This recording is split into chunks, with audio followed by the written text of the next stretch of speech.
China, el último bastión importante del comunismo en el mundo durante más de 50 años.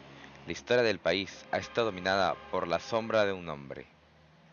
Mao Zedong se revela como el padre fundador de la China moderna, el hombre que convirtió el marxismo en maoísmo y que dio al pueblo chino una nueva dignidad y respeto. La gente creía que Mao Zedong les traería la felicidad. Hay una canción popular llamada El Este Rojo que dice: el este es rojo, el sol es reciente. Mao Zedong ha aparecido en China. Mao procedía de una familia de campesinos. Sus padres y sus abuelos poseían una parcela de 1,5 hectáreas en la población de Shaoxingjiang. Es una pequeña población en la que la provincia de Hunan al sur de China. Fue aquí, en esta casa, que ahora es un museo donde nació Mao, el 26 de diciembre de 1893. China era una sociedad feudal donde una pequeña élite vivía bien y villanos apenas podían sobrevivir. En las ciudades se extendió la adicción al opio. En el campo, los señores feudales gobernaban como si fueran reyes e imponían salvajes impuestos. Las revoluciones campesinas eran frecuentes y se las reprimía cruentamente. La vida era dura y brutal. La familia de Mao era de mejor condición social que otras muchas. Su padre, Mao Guinzheng, era un hombre que se había hecho a sí mismo de marcado temperamento, que creía en las virtudes del trabajo duro y a menudo pegaba a sus hijos. Mao y sus dos hermanos pequeños eran felices, junto a su madre, Wenchmael, una budista analfabeta, pero era entregada, que intentaba protegerles. Mao tenía una relación muy estrecha con su madre. Pasó mucho tiempo discutiendo con su padre, y en los últimos años, cuando fue a visitar la tumba de sus padres, Mao dijo que su madre había sido mucho más importante para él de lo que fue su padre a la edad de 6 años. El joven Mao ya trabajaba duro durante horas.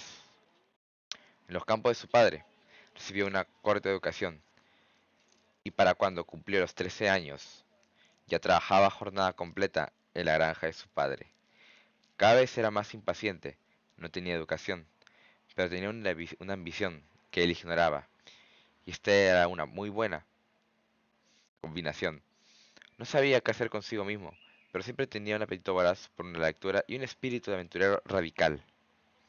Lanzó cuando tenía 14 años. Lanzó.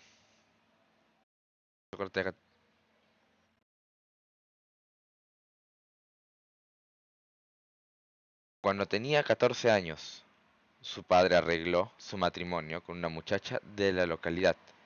Pero Mao, por aquel entonces, ya sabía que quería escapar de la vida local y nunca aceptó ni vivió con ella. 3 años más tarde, cuando tenía 17, finalmente se fue de casa, tomó un barco hacia la ciudad de Kansas, capital de la región, donde decidió asistir a una escuela casi inmediatamente. Se vio envuelto en una revolución durante años. China había estado gobernada por una monarquía corrupta e incompetente. El país se desmoronaba. La monarquía fue derrocada por el movimiento republicano moderno, dirigido por Ho Tim, o el Partido Nacional. Mao se unió a la agitación, aunque en Sancha había una calma relativa. Se apuntó a la Universidad de Magisterio, y como gesto de apoyo hacia la revolución, se cortó la tradicional colecta china, gesto que hasta entonces había sido considerado como un delito capital. Había bandas armadas y bandidos. Era una época en que una juventud patriótica vagaban por toda China. Se unió al movimiento estudiantil, soñaba con una nueva China, y creía en la importancia del bienestar físico. Sabemos esto porque uno de sus amigos de juventud escribió un libro sobre el tiempo que vivieron juntos, y sobre cómo Mao le convenció a él de algunos otros para recorrer el campo durante las vacaciones, cruzando ríos y atravesando montañas, porque pensaba que si la gente joven era la que iba a salvar a China, tenían que estar sanos y fuertes para lograrlo. En 1918 recibió el título de maestro. Tenía 24 años. Ese mismo año su adorada madre moría. Ahora ya no le quedaba ningún incentivo para volver a casa y se marchó a la capital de Beijing para buscar trabajo. La ciudad estaba llena de gente joven intentando ganarse la vida. Amado, Amado tuvo dificultades para encontrar trabajo, pero al final encontró un puesto humilde en la universidad y se mudó a una habitación que compartía con otras 7 personas.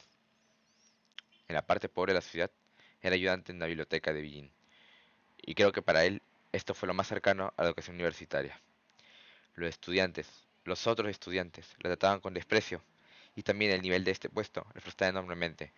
Fue en ese momento, al mercarse con los estudiantes, cuando Mao oyó hablar de la revolución comunista en Rusia, y se quedó fascinado. Parecía ofrecer nuevas esperanzas para los campesinos oprimidos de su propio país. Mao se convirtió en un marxista revolucionario y miembro inaugural del Partido Comunista Chino. Se trataba de un pequeño grupo, y no era, digamos, como el representante de las masas, por decirlo de alguna manera, y nadie le tomaba en serio en absoluto. Mao volvió a la provincia de Hunan para predicar el comunismo entre los campesinos. Con él se llevó a su nueva esposa, la hija de un antiguo profesor suyo, pero le quedaba poco tiempo para la vida familiar china. Entonces estaba gobernado por un violento anticomunista llamado Chiang Kai-shek. En 1927 abatió a sus oponentes radicales. Miles de comunistas fueron brutalmente aniquilados. A muchos les dispararon y golpearon.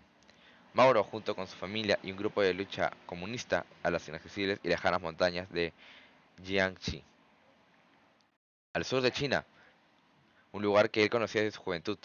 Tenía casi 40 años, era un hombre perseguido y había una recompensa por su cabeza de $250.000 de plata. Iba a erigirse como la figura revolucionaria más importante de China en las lejanas colinas de Jiangxi. Supervivientes del Partido Comunista se agruparon. Mao y sus camaradas serán prescritos con un precio por sus cabezas. Tomaron las tierras y empezaron a construir una base militar.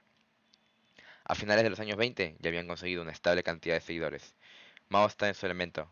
Le encantaba el movimiento, el peligro y la emoción continuos.